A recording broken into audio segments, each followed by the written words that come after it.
The honourable member for Abbotsford.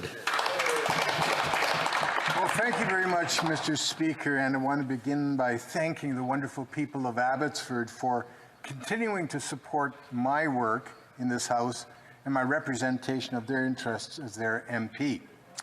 Notwithstanding the disaster that has befallen our community, I'm confident that the people of Abbotsford are up to the enormous task of recovering and rebuilding from the calamity that has engulfed us.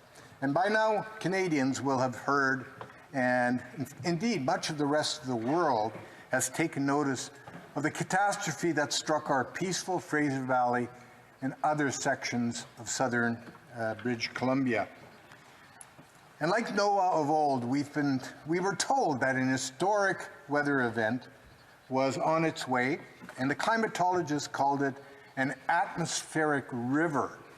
That was a term unfamiliar to most of us.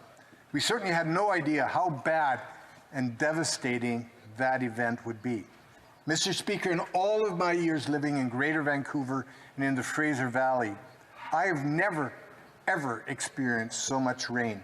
In fact, it rained so hard, the rainfall set records in 20 of our local communities. For example, Abbotsford, 173 millimeters of rain within a 24-hour period. Chilliwack, 219 millimeters. Hope, 252 millimeters.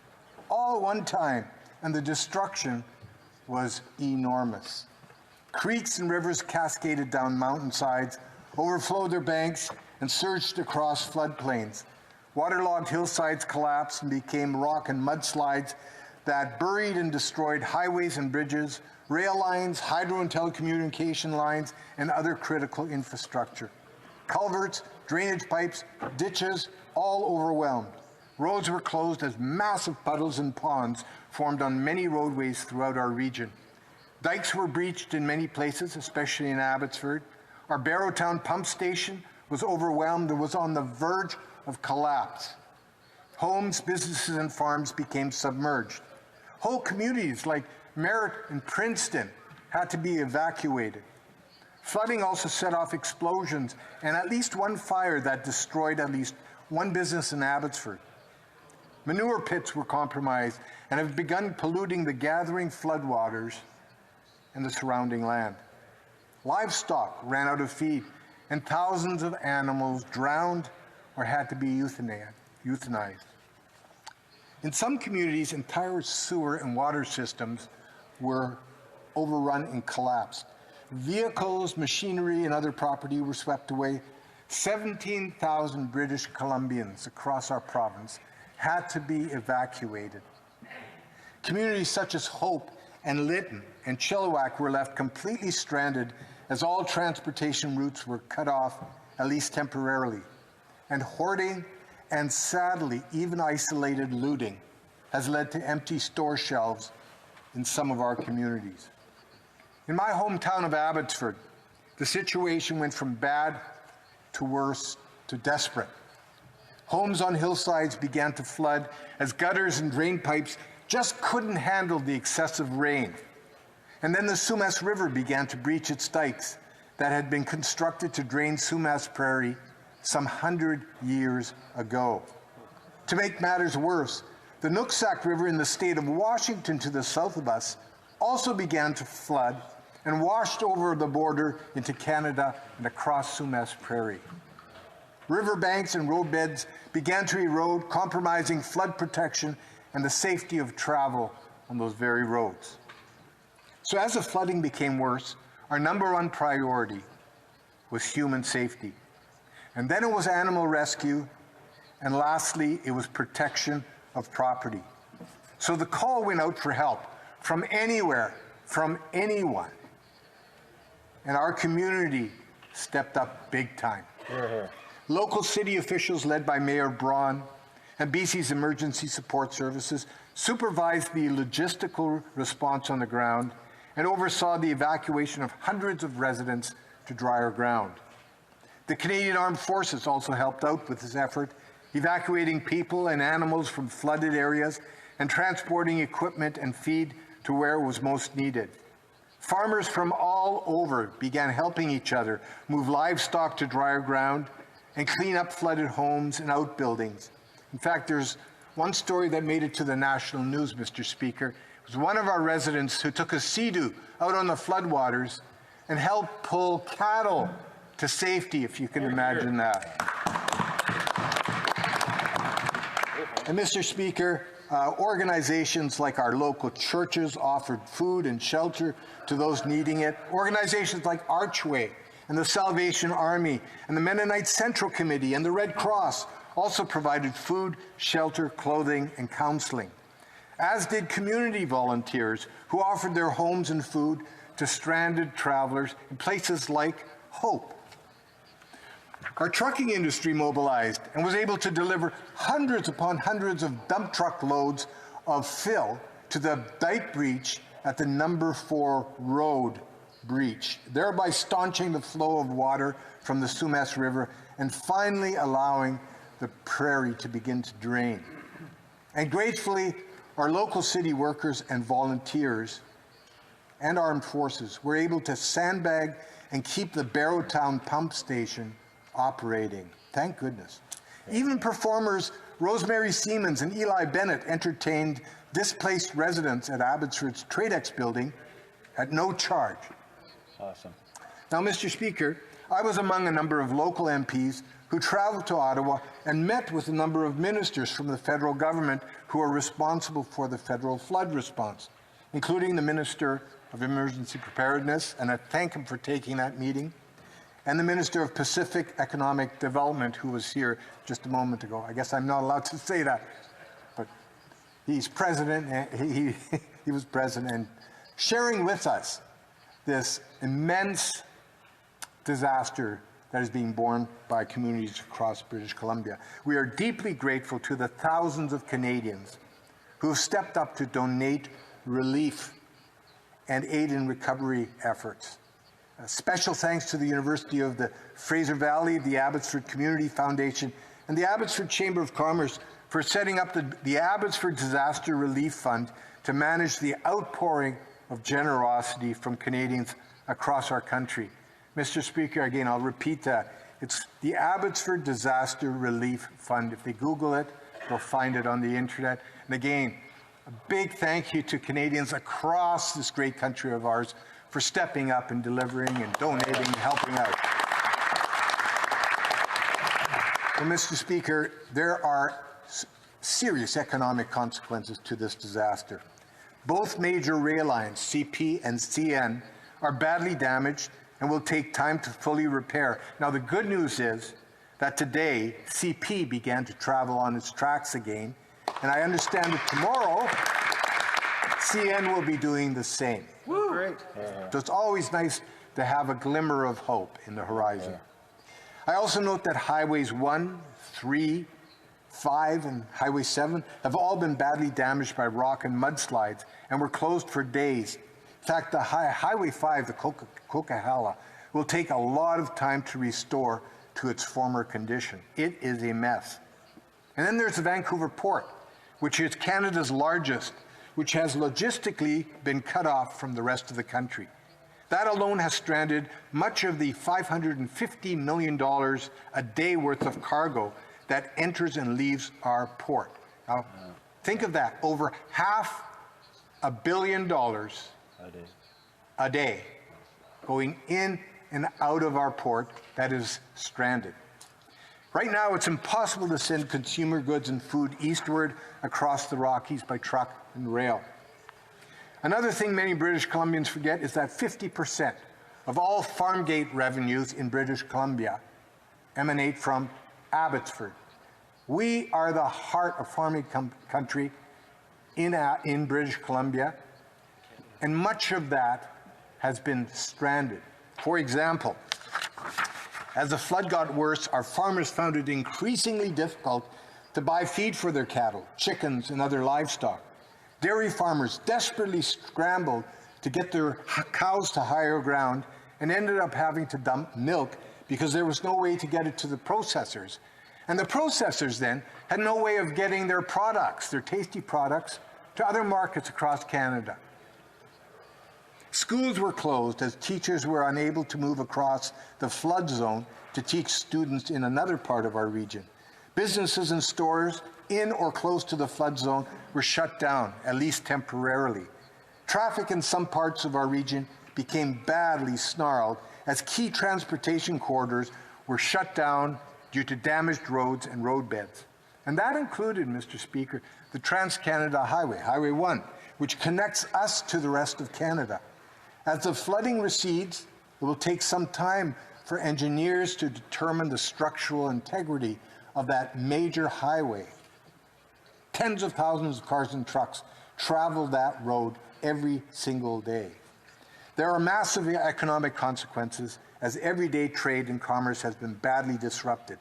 In fact, the pre-existing supply chain constraints that were already creating significant inflationary pressures on our economy and on Canadians have been exacerbated by this event.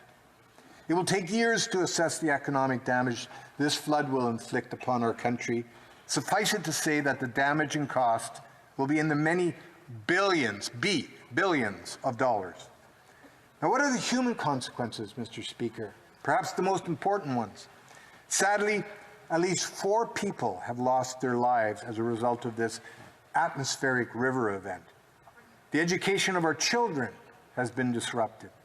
Businesses have been badly damaged and in some cases lost. Families have lost their homes, including heirlooms and memorabilia, and will need to rebuild and renovate. In many cases, insurance is non-existent or is insufficient to replace lost property. Some employees have lost their ability to work due to the flood.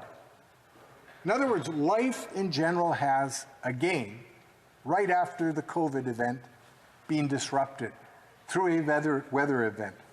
So the emotional and mental health costs will be enormous. So, where are we now?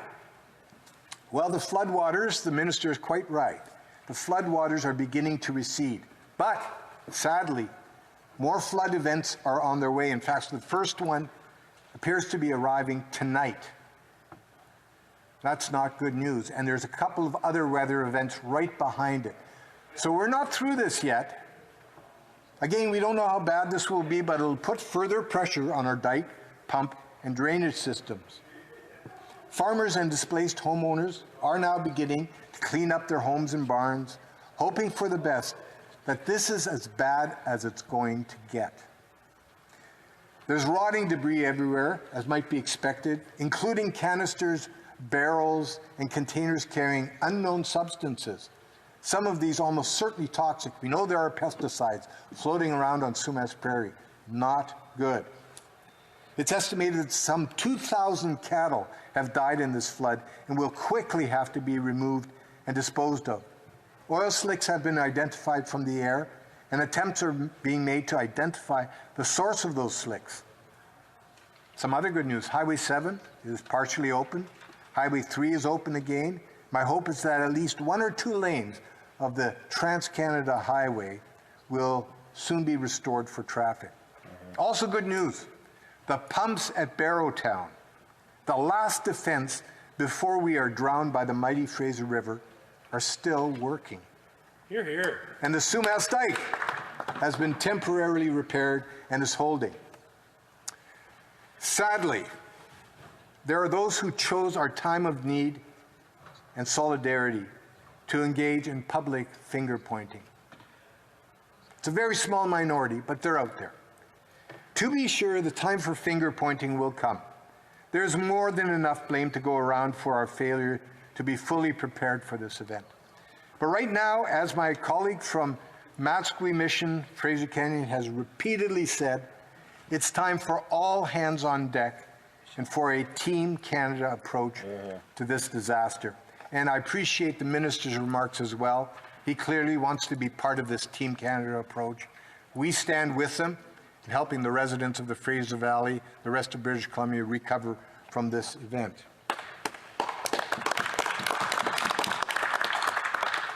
So what have we learned from this massive weather event? Firstly, time is not on our side. These kinds of events will occur with increasing regularity. The effects of a changing climate are becoming increasingly self-evident as we experience more heat domes, forest fires, droughts, massive rainstorms, and other types of weather events. Secondly, we were not prepared for this event, even though we should have seen it coming. In fact, I have in my hands, Mr. Speaker, a report. It's less than a year old to City Council in Abbotsford, highlighting the efforts that have been made over the years to try to address the flood problems in Abbotsford. This is less than 1 year old. Everybody's implicated. There was even an international task force struck that included representatives of the federal government, provincial government, municipal government, the Americans. So this should have come as no surprise to us, Mr. Speaker. The bottom line, we all knew what the risks were and should have seen it coming, but nothing substantive was ever done about it. Thirdly, our advanced emergency warning system wasn't timely or rigorous enough. Had we taken warnings seriously, surely some of our residents would have been able to evacuate earlier and save their animals and property. Fourth, we've also learned that our diking and other drainage infrastructure is much too old and insufficient to handle future events like this. Dikes will need to be raised and upgraded to modern seismic standards. Riverbanks will need to be reinforced to ensure they are able to withstand future rain events. Fifth, we will need to reevaluate the future flood risks of the Fraser River giving way, pouring over the bikes, reaching our dikes, which providentially, Mr. Speaker, they didn't, and the extent to which we will prohibit dredging of that river in order to preserve fish habitat. Now, let me be clear, habitat is critical to the long-term sustainability of our fisheries, but there's also human life and property to consider. The reality is that increasing numbers of sandbars in the Fraser are redirecting the river flow against the existing dikes, these old dikes, eroding the foundations of this aging infrastructure. So I say to the Ministers of Environment, Fisheries, Infrastructure, Public Safety, and Emergency Preparedness, the federal government must act immediately to address this problem, and it's an expensive one, granted. Our country will also need a comprehensive adaptation plan to address future weather-related events like this one. Now, I noticed that yesterday's throne speech referenced the government's intention to develop a national adaptation strategy. And now this all sounds fine and dandy, but I certainly hope this isn't another one of the Prime Minister's empty virtue signaling promises. This strategy and corresponding plan will take massive investments into infrastructure, certainly into the billions of dollars. The strategy must also call for greater awareness to be built into our local government planning and regulatory processes to ensure that we beef up resiliency. Finally, the recovery effort will require significant funding and logistical support from all levels of government. Now, Mr. Speaker, I know we all mourn the loss of life that this flood has brought about and the massive loss and displacement that has taken place throughout southern British Columbia. Gratefully, Abbotsford has not yet seen loss of life, and I know from speaking to my constituents that they have not lost hope of a brighter future yet to come. But the responsibility to secure that future and ensure that future generations can live out the Canadian dream rests with us. They're properly elected federal representatives. In the coming weeks and months, we Conservatives will be calling on this Liberal government to step up and be counted in delivering the necessary support to communities like Abbotsford that have been devastated by this flood. We will be calling upon the government to make the smart yet expensive investments that will keep our people and property safe. We'll call upon the Liberal government to partner with the province and the U.S. to ensure that in the future, more timely advance notice of such events is given to affected communities. Now, Mr. Speaker, in closing, even though we BCers are grateful for the outpouring of support we've received from our Canadian family during this time of need, I know with absolute certainty that we can and probably should have done better. Do better in planning for such disasters, better in adapting, better in making long-term investments for public safety, and better in supporting each other through timely communications and information sharing. The devastation of this rainstorm did not have to happen, but it did. So let's learn from it. Future generations are counting on us. I look forward to my colleagues' questions. Thank you. Questions and comments. Questions et commentaires. The honourable member for Sydney Victoria.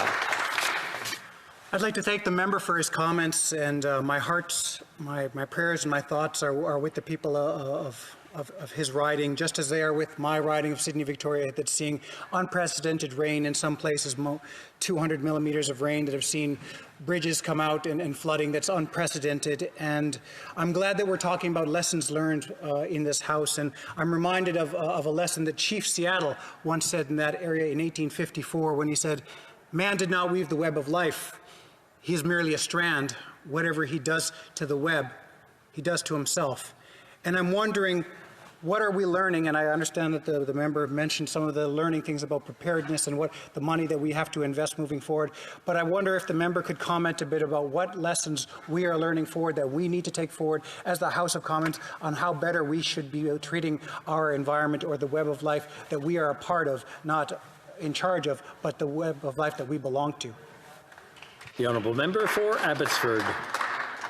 Well, Mr. Speaker, I would respond that the web of life he refers to is part of a changing environment. Adaptation is absolutely critical. We're finding that out more and more.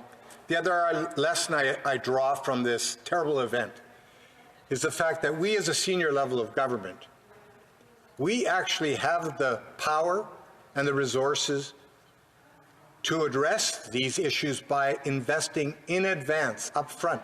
For example, in my community of Abbotsford, there have been no major diking investments since early in the Harper years, when I think $6 million was given to the local community to upgrade dikes. But this is not a $1 million problem. It is a $1 billion problem, because it affects the Fraser River from Chilliwack all the way down to Richmond. And if those dikes breach, it is a calamity of a scale we can't even begin to imagine. So investing now, I implore you as members on the government side, impress upon your Minister of Finance, incorporate into the next budget a significant component to address improving, upgrading our existing infrastructure and expanding it so that we'll never have this kind of a calamity again. Once again, I want to remind the honourable members to place their questions through the chair and not directly across. It's just I know it gets, we get impassioned. Questions et commentaires, l'honorable. Questions and comments. The honourable member for Jonquière.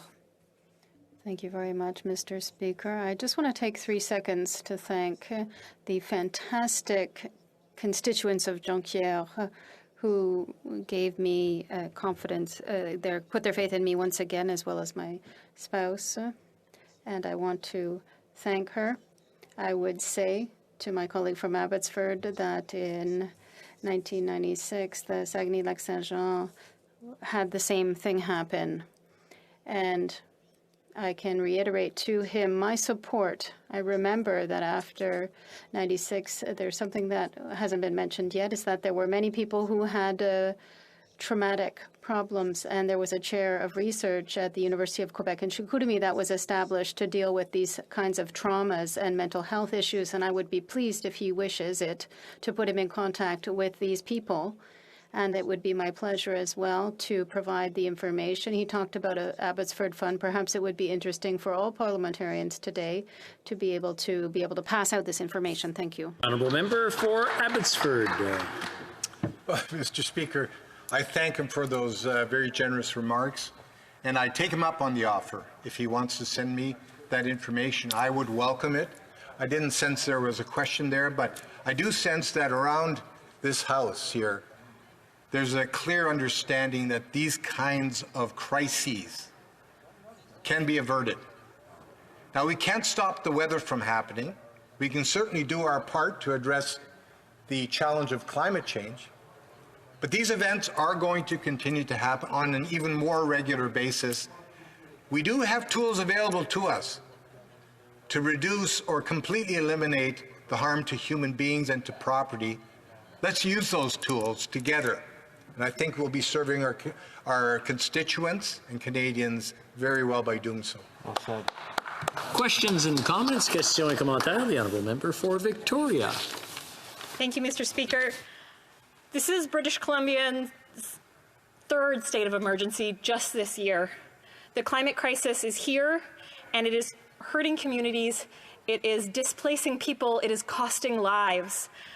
And we need to spend what it takes on disaster management, on adaptation, on supporting the communities who have been impacted. We also need to spend what it takes on tackling the climate crisis and reducing emissions. But when it comes to reducing emissions, Canada has the worst record of any G7 country.